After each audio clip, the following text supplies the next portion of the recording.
Did you want to be a newsman? Always. Yeah, I think so. I always kind of wanted to be involved in it. Really? I'm extremely lucky that I have kind of always known the space that I wanted to work in. You are lucky for that reason. There are a lot of people who don't know that. And won't ever know. Right, yeah. Your parents were in the business? How did you know? No, my dad was an electrician, and my mother was assistant director at our church's child development center, daycare, and preschool. And so you would watch the news?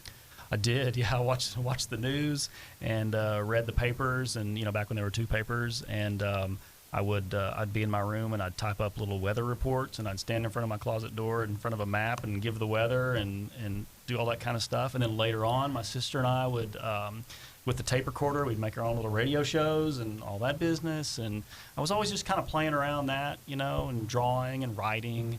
And so as soon as I got to high school and there was a journalism program at North Pulaski High School, I was on the staff of the Free Spirit and was writing and reporting and became editor. And then it came time to figure out where I was going to go to college. And ASU was and still is known for its journalism program, journalism and broadcasting and radio and printing and all that.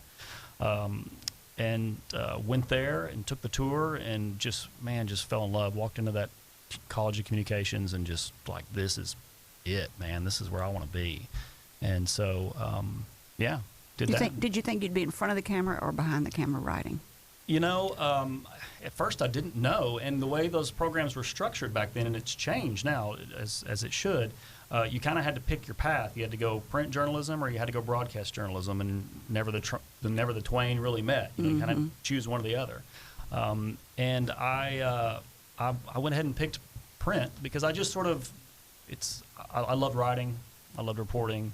I loved doing all the stuff that you had to do to put out a paper back then. I loved the pagination and designing the pages and budgeting the stories and figuring out what was going to go where and how you're going to play different stories and the photography, all that stuff, and assigning stories and all that was really sort of uniquely part of print journalism. And so I chose that route. And you started in 1999. Yes. And was only a reporter. Yes. For a year. Thereabouts. And then they saw your hard work ethic.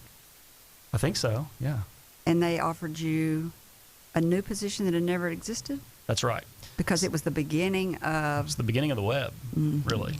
And so we had a website that was really just, pretty basic for even then, where we put a few stories from our print edition up every week. And Jeff Hankins had this vision for a much grander online operation, one that would do daily news, so daily breaking business news throughout the day. And the key piece was an e-newsletter component. So we would email e-newsletters to subscribers every day, a daily e-newsletter that would have the latest business news stories in it. So we would go from publishing once a week in print to once a week in print, but also 5 days a week on this e-newsletter product. Well, there online. went your easy life. And so that's the schedule drastically changed. And it was a good time to be doing it because we were all kind of making stuff up along the way because there really weren't a lot of easy templates for some of this stuff. We were among the first, maybe the first, with a daily news e-newsletter product in Arkansas. Certainly, if we weren't the first, we were among the first. And so, it was a whole new way of doing news, business news. You met your wife, Laura, where? I met her through a friend who was working at Arkansas Business, Chip Talby. He was an associate publisher for a while at Arkansas Business, and Chip and Laura went to Hendrix College together. And I was hanging out at Chip's one night, and he said, "Hey, I got a friend coming over, Laura. Maybe you want to meet her?" And sure. And so she came over, and we all kind of went out that night, and then asked her out, and then after that, we were off to the races. And oh, really? Yeah. Didn't take long. Did not take very long at all. Yeah. When you know, you kind of know. So, and then when you have kids, man, Christmas is awesome, and all those holidays and events and family events and milestones and stuff. So, but then you have the thing where she just will not go to sleep at night. She will not go to bed, and she wants to keep coming down the stairs and talking to you and your wife, and you're just like, it's time to go to bed now. Can you please go to bed? We would like to have an hour where we are just chilling and maybe not being mom and dad for a little bit. So you have those That's frustrations. That's what they make Benadryl for. Well, melatonin, stuff like that. Yeah, those kinds of things. Yeah, but it's great. It's fantastic. It's the best thing that's ever happened to me. So what do you think about fake news? What keeps you from doing fake news, from publishing fake news? Well, that it's fake and bad How can for you our tell? democracy. How can you tell? How can you tell if it's fake? Yes. Well, we have right now our editor Gwen Moritz has a presentation she's been making to Rotary clubs and other groups across the state about fake news, and I've done a few of them when she can't do them. And there's different types of fake news. There's just out and out lies. That's the National Enquirer stuff or the Star tabloid stuff. Or those are. Yes. You do know those are. Yeah. Yeah. And so. Yeah, I mean, that's the trick, is that you've got to learn about biased news. You have to be able to differentiate between opinion, analysis, and straight news. And you have to kind of trust, a few key sources. And then you have to also be willing to be well-read and read a lot of different sources to kind of get a full picture of what's going on. And you have to, when you're watching news on cable news particularly, you have to watch for certain key things that are kind of tells in terms of, whether this is fake or suspect, or they just don't know yet and they're speculating. And there's all those kinds of things that you got to be aware of. And people aren't educated really to know that. So there's a way when you look at the news that you can kind of train yourself to wade through the opinions and get down to this is a sentence that's an actual fact, right, and not his opinion. Right, verifiable facts, stuff that you can check out. Numbers, hard things, incidents that happened, things that took place, and then just kind of watch for people when they're trying to spin something. Or, people are going to Again, the Republicans are going to say a thing like this. Democrats are going to say a thing like this. Mm-hmm. I mean, you recognize that. Mm-hmm. You hear it every day. And so, Fox News has this kind of slant. MSNBC has this kind of slant, mm-hmm. I mean, you kind of, it's predictable what they're going to say and how the take they're going to have on an issue. And I always say, if something sounds really too good to be true to you, it probably is, And if mm-hmm. this thing really sounds great to you, particularly in the political space, if this really just speaks to you in a really partisan way, then maybe it's designed to do that, and maybe it's not designed to inform you or tell you something you need to know. Maybe it's just informed to make you feel good in your bubble, or to inflame you, or to get you riled up about something. Mm-hmm. I mean, that's what social media does, and that's the danger of social media. It's a play on your emotions and your preconceived notions, and it's trying to get you outraged. That's what that's all about. Mm-hmm. In many cases, there's a lot of speculating because there's so many right. people on TV, so many news channels on TV. They've got so much airtime to burn, right? That it seems like they just get on there and randomly talk about speculation. Yeah.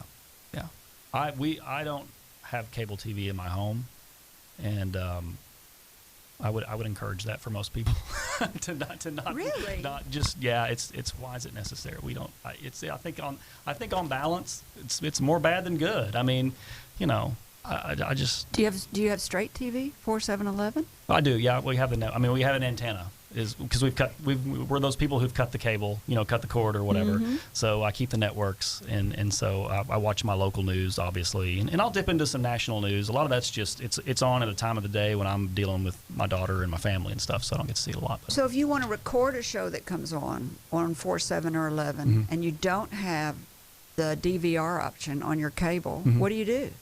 I don't record anything. I mean, so if you want to record Dancing with the Stars, it ain't happening. No, it's not. Yeah. No. Oh yeah, that's the only reason I miss out on the Dancing with the Stars. But we do make time for.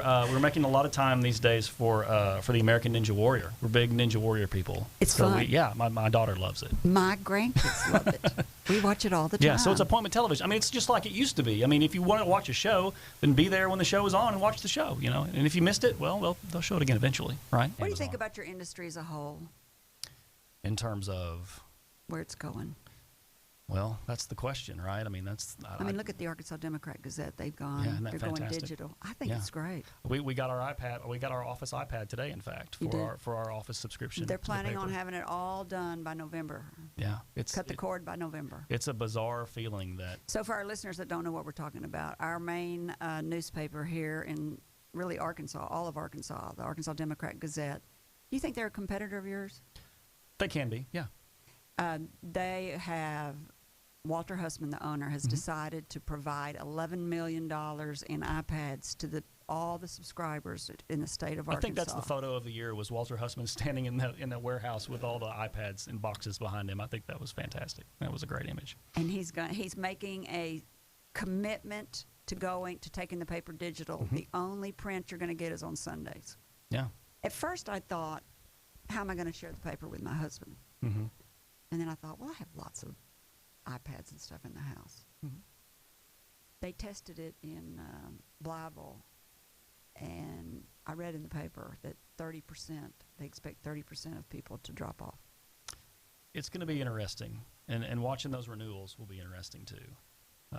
It's one thing to get those subscribers; it's another thing to keep them. And of course, that's always the game in this business anyway, is the churn of subscribers. And we were talking about that at the office today. What? In terms of digital subscribers, there was a report about the Los Angeles Times and how it's trying to, like everybody else, make this digital transition. And so its digital subscriber numbers came out, and they were way below what they should have been. And they're dealing with a lot of issues of churn. And they signed up X number of people, and then X number of those people didn't renew. And so they got to figure out, well, what are we doing or not doing to keep those subscribers? And so there's this whole strategy that you've got to employ that people are still trying to figure out in terms of how to, reduce churn and keep subscribers and the kind of communication you need to do to subscribers and what you need to give subscribers, and just that whole thing is an art and a science. And it'll be fun to watch. So do you think you'll ever go digital? Maybe. Completely digital? Maybe. I don't know. I think right now, though, we really we see a lot of future in print, and we're doing a lot of we've seen growth in print, and we've added titles in the past few years, and I agree. And yeah, and we're I'm trying to say this the correct way. If my publisher Mitch Bettis was here, he's got a great spiel on all this and can tell you about it. But the goal for us is to diversify our sources of revenue, and so we've got this slice that's print, and this slice that's subscription, and this slice that's events, and this slice that's something else, and we have a web development company in our office as well, and so that's another slice. And so the proportions are going to change, but we want the pie itself to get bigger, the entire pie. It's an enterprise of several businesses under one roof. It is, yeah. And so a lot of publishers are having to think in those terms. Creative. Right. Yeah. You do. You got to be creative and not maybe things that you used to say no to. Well, maybe you should think about them now. I think people are tired of spam. I think people are ready to touch and hold stuff. That's just my opinion. We've gone back to snail mail advertising. Wow. Yeah. We're getting great results out of it, and oddly enough, it's cheaper than Google AdWords. Wow. Google AdWords are expensive these days. Yeah. It's I don't know. And I'm not on the business side of our operation, obviously, but it's interesting times, and everybody's trying to figure it out. And I don't know. We are all very proud and rooting for Walter Hussman. I mean, we need the Democrat Gazette to be in Arkansas. I mean, we need it to do the good work that it's doing. You need a strong daily paper in your market to make your democracy work. You just need it. And so I hope it works out for them. I really do. Lance, thanks for joining me. Here's your gift today. Do you have a U.S. flag and an Arkansas flag on your desk? I do not, but you now I do. have a desk set. That is great. Thank you very much. And to all, thank you for spending time with us. We hope you've heard or learned something that's been inspiring or enlightening, and that whatever it is, will help you up your business, your independence, or your life. I'm Kerry McCoy, and I'll see you next time on Up in Your Business. Until then, be brave and keep it up. You've been listening to Up in Your Business with Kerry McCoy. For links to resources you heard discussed on today's show, go to flagandbanner.com, select radio, and choose today's guest. All interviews are recorded and posted the following week. Subscribe to podcasts wherever you like to listen. Kerry's goal is simple: to help you live the American dream.